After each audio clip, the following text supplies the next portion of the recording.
Pintu rumah besar bergaya Jawa itu tertutup keras di depan wajah Sinta Wijaya, suara ayahnya masih menggema seperti petir di telinga.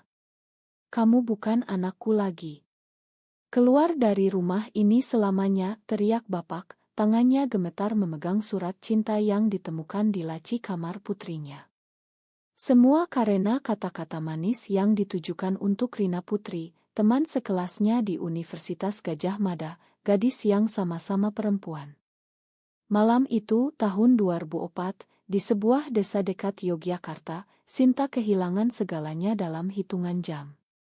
Ibunya menangis di sudut ruangan, kakak-kakaknya menatapnya dengan jijik, dan nama Sinta langsung dicoret dari buku silsilah keluarga Wijaya yang sudah turun-temurun.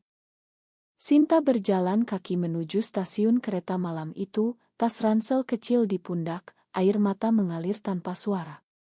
Ia ingat betapa bahagianya 2 tahun terakhir bersama Rina. Mereka bertemu di kelas sastra, saling pandang diam-diam di perpustakaan kampus, lalu janji temu di bawah pohon beringin belakang akultas. Cinta mereka tumbuh pelan, penuh rahasia, karena di Indonesia tahun itu, mencintai sesama jenis berarti mengundang bencana. Rina selalu bilang, "Kita harus hati-hati, Sinta. Keluargamu tradisional sekali." Tapi malam itu, Ibu Sinta menemukan surat itu saat membersihkan kamar. Semua berubah dalam sekejap. Di kereta menuju Jakarta, Sinta duduk sendirian, memeluk lutut. Ia tidak tahu harus kemana. Uang di dompet hanya cukup untuk 2 malam di losmen murah. Tapi tekadnya sudah bulat. "Aku akan buktikan bahwa aku bisa hidup tanpa mereka," gumamnya dalam hati. Pagi harinya, ia tiba di Jakarta, kota raksasa yang tak kenal ampun. Ia mulai dari nol, bekerja sebagai pegawai administrasi di perusahaan properti kecil, belajar malam hari, menabung setiap rupiah. Rina tetap di Yogyakarta, kuliahnya hampir selesai, tapi mereka berjanji akan bertemu lagi suatu hari. Surat-surat dan telepon rahasia menjadi satu-satunya penghubung. Tahun-tahun pertama penuh perjuangan. Sinta tidur di kamar kosong tanpa kipas, makan mie instan setiap hari. Ia belajar cara bernegosiasi, cara membaca kontrak, cara tersenyum meski hati sedang hancur. Bos pertamanya, Pak Hadi, melihat potensi di mata Sinta yang tajam. "Kamu punya ambisi, Nak. Gunakan itu," katanya suatu hari. Sinta mengangguk, tapi dalam hati ia tahu ambisi itu lahir dari luka. Setiap kali mengingat wajah ayahnya yang penuh kecoaan, ia semakin keras bekerja. Sementara itu, Rina lulus dan menjadi asisten pengacara di kantor hukum kecil di Yogyakarta. Mereka masih saling kirim kabar, tapi jarak membuat cinta mereka semakin rapuh. Suatu malam di tahun 2006, Sinta menerima telepon dari Rina. "Aku kangen, Sinta. Kapan kita bisa bertemu?" Suara Rina terdengar lelah. Sinta diam sejenak, lalu menjawab dingin, "Aku sedang kejar proyek besar." "Sabar ya, Rin. Nanti kalau sudah mapan." Itu adalah keputusan pertama yang membuat hatinya sakit, tapi ia yakin itu perlu. Untuk bertahan, ia harus mengorbankan sesuatu. Di luar jendela kosannya, hujan deras membasahi Jakarta, seolah ikut menangisi pilihan yang baru saja diambilnya. 8 tahun berlalu dengan cepat. Sinta Wijaya kini bukan lagi gadis desa yang tersingkir. Di usia 28 tahun, ia sudah menjadi manajer senior di Wijaya Property, perusahaan yang kebetulan sama nama dengan marganya yang dulu dicoret. Ironis, tapi Sinta tidak peduli. Ia naik jabatan dengan cepat karena kecerdasan dan keputusan dinginnya. Ia pernah menolak klien besar hanya karena kontraknya merugikan perusahaan, meski itu berarti kehilangan bonus besar. Bosnya kagum. "Kamu seperti robot, Sinta. Tidak ada yang bisa menghentikanmu." Rina, di sisi lain, sudah pindah ke Jakarta setelah lulus magister hukum. Ia bekerja di kantor pengacara ternama yang melayani bank-bank besar. Mereka akhirnya bertemu lagi di sebuah kai kecil di Sudirman. Pelukan pertama setelah bertahun-tahun terasa hangat, tapi ada jarak yang tak terucap. "Kamu berubah, Sinta," kata Rina sambil memegang tangan Sinta di bawah meja. "Matamu lebih tajam." Sinta tersenyum tipis. "Kamu juga, Rin. Sekarang kamu pengacara hebat." Mereka menghabiskan malam itu di apartemen Sinta yang sederhana, berbicara pelan, saling menyentuh seperti dulu. Tapi besok paginya, Sinta sudah bangun pagi, berpakaian rapi, dan berkata, "Aku ada meeting jam 8. Kamu bisa tinggal di sini kalau mau." Rina mengangguk, tapi hatinya terasa berat. Tahun 2012, Sinta mendapat promosi besar.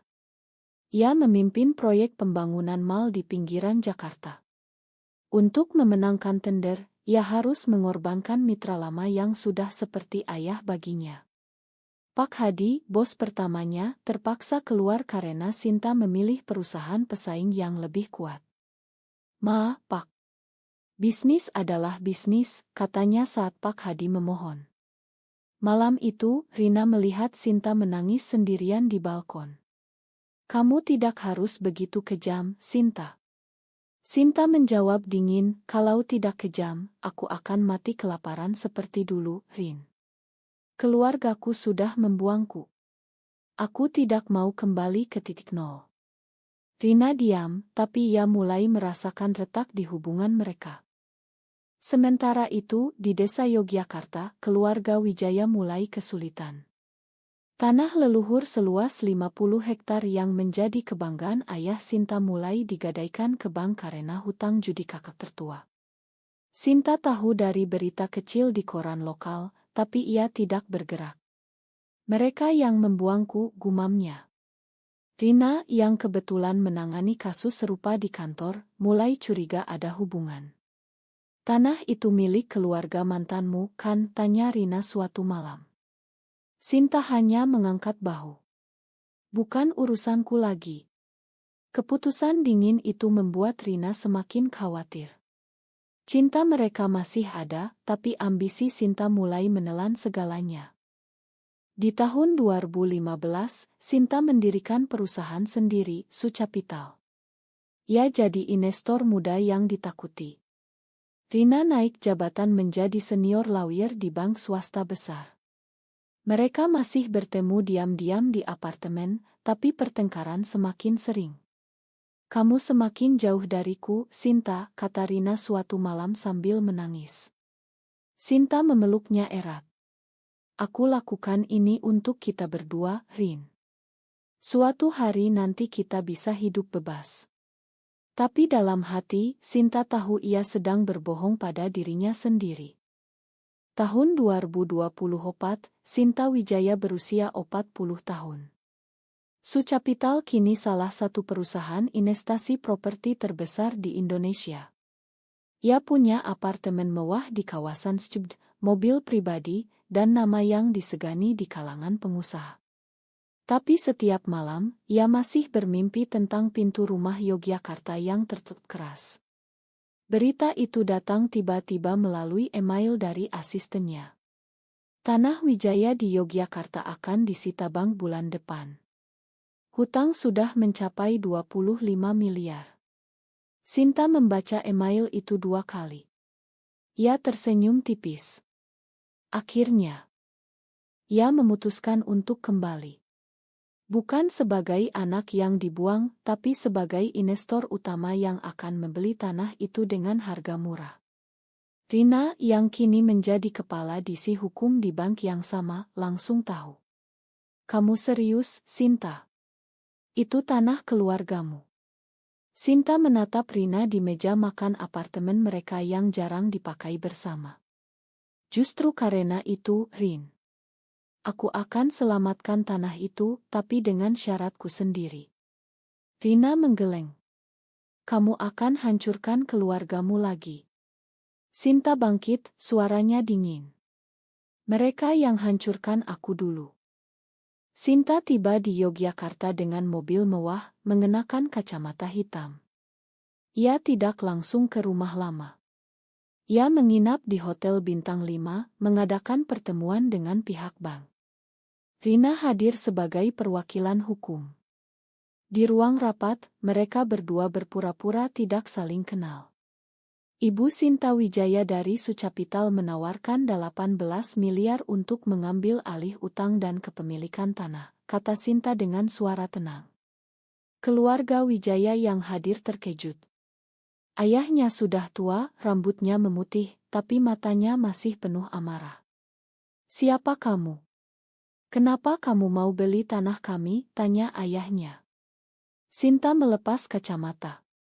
"Saya Sinta. Anak yang kalian buang 20 tahun lalu." Ruangan hening seketika. Malam itu, di hotel, Rina datang diam-diam. "Kamu gila, Sinta. Mereka tidak akan terima." Sinta memeluk Rina erat. "Aku tidak butuh mereka terima, Rin. Aku hanya butuh tanah itu. Dan aku butuh kamu di sisiku." Mereka berciuman untuk pertama kalinya setelah berbulan-bulan, tapi ada rasa pahit. Rina tahu Sinta sedang bermain api. Keesokan harinya, kakak Sinta datang ke hotel, memohon. "Kembalilah, Sinta. Kami minta maaf." Sinta tersenyum dingin. "Ma tidak cukup, Kak. Sekarang aku yang pegang kendali." Negosiasi berjalan alot. Bank ingin menyita tanah untuk dilelang, tapi tawaran Sinta terlalu menggiurkan. Rina, sebagai pengacara bank, harus membela kepentingan kliennya. Di balik layar, ia berusaha meyakinkan Sinta untuk memberikan kelonggaran. "Berikan mereka waktu 3 bulan lagi, Sinta. Mereka keluargamu." Sinta menatap Rina dengan mata tajam. "Keluarga yang mencoret namaku dari silsilah. Yang bilang aku hina karena mencintaimu." "Tidak, Rin. Aku akan ambil tanah itu sekarang." Rina menangis malam itu di kamar hotel. "Kamu berubah jadi orang yang aku tak kenal." Sinta memegang tangan Rina. "Aku lakukan ini supaya kita bisa hidup tanpa takut lagi. Bayangkan, Rin. Kita bisa beli rumah di Bali, hidup terbuka." Tapi Rina tahu itu hanya mimpi. Flashback datang setiap malam. Sinta ingat hari pertama bertemu Rina di kampus, senyum Rina yang manis, tangan mereka yang pertama kali bersentuhan di bawah meja perpustakaan. Ia ingat juga malam ketika Rina hampir meninggalkannya karena takut ketahuan. "Aku tidak sanggup, Sinta. Masyarakat kita belum siap." Tapi Sinta selalu menarik Rina kembali. Sekarang posisi berbalik. Rina yang kuat, Sinta yang semakin dingin. Suatu sore, ayah Sinta datang sendirian ke hotel. "Makan Bapak, Nak. Kami salah." Sinta diam lama. "Bapak pernah bilang aku bukan anak Bapak. Sekarang tanah itu bukan milik Bapak lagi." Ayahnya menunduk. "Kami akan kehilangan segalanya." Sinta menjawab, "Seperti yang aku alami dulu." Keputusan itu terasa manis sekaligus pahit. Rina menyaksikan semuanya dari kejauhan, hatinya hancur. Ia mulai mempertimbangkan untuk mundur dari kasus ini, tapi ambisinya sendiri sebagai pengacara ternama membuatnya ragu. Ketegangan mencapai puncak saat rapat akhir. Sinta menawarkan kesepakatan, ia ambil alih tanah, tapi keluarga boleh tinggal di rumah utama dengan syarat tidak pernah menyebut nama Sinta sebagai anak lagi. "Ini harga yang kalian bayar karena membuangku," katanya di depan meja bundar. Kakak-kakaknya marah, ibunya menangis. Rina yang duduk di sebelah bankir, tidak bisa menahan air mata. Setelah rapat, ia konfrontasi Sinta di lorong. "Kamu benar-benar kejam, Sinta. Cinta kita dulu tidak seperti ini." Sinta menarik Rina ke sudut gelap. "Cinta kita masih ada, Rin. Tapi dunia ini kejam. Aku belajar dari keluargaku sendiri. Mereka berpelukan lama, tapi kali ini terasa seperti perpisahan. Malam sebelum penandatanganan, Rina membuat keputusan berani. Ia bocorkan dokumen internal bank ke Sinta, memberi keuntungan lebih besar. Aku lakukan ini karena aku masih mencintaimu, katanya.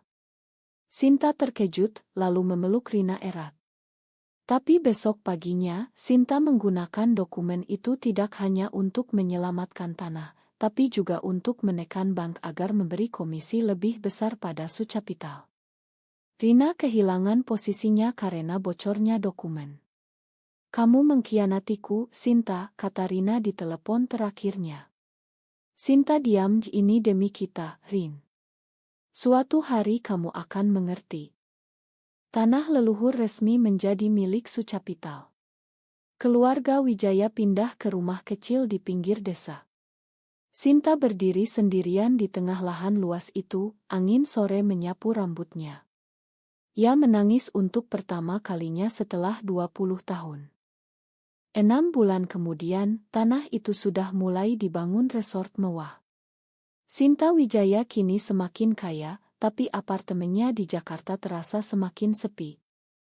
Rina menghilang, tidak menjawab telepon, tidak balas pesan. Sinta mencarinya ke kantor lama, ke apartemen lama, tapi Rina sudah pindah tanpa jejak. Suatu hari, Sinta menerima surat dari Rina. Aku pergi ke Singapura. Aku tidak bisa lagi hidup dalam bayang-bayang ambisimu. Cinta kita indah dulu, tapi kamu pilih kekuasaan. Selamat, Sinta. Kamu menang. Sinta duduk di balkon apartemennya, memandang lampu kota Jakarta yang berkelap-kelip. Ia memegang surat itu lama. Semua yang ia bangun selama 20 tahun, semua keputusan dingin, semua kemenangan bisnis, kini terasa hampa. Tanah leluhur selamat, keluarga hidup, tapi ia kehilangan satu-satunya orang yang benar-benar mencintainya. Apakah semua ini sepadan? Di desa Yogyakarta, ayah Sinta duduk di teras rumah kecilnya, memandang ke arah tanah leluhur yang kini penuh alat berat. Ia tidak tahu bahwa investor yang menyelamatkan tanah itu adalah putrinya sendiri. Ia hanya tahu nama Sinta Wijaya dari berita. Mungkin Tuhan mengirim malaikat, gumamnya. Tapi malaikat itu kehilangan sayapnya sendiri. Sinta menutup mata, mengingat pelukan terakhir dengan Rina. Mungkin suatu hari ia akan mencari Rina ke Singapura. Mungkin tidak. Dunia bisnis mengajarinya satu hal, setiap langkah maju meninggalkan luka yang tak pernah sembuh. Apakah benar cinta sesama jenis harus selalu dikorbankan demi ambisi dan keluarga, atau justru ambisi yang membuat kita kehilangan segalanya selamanya?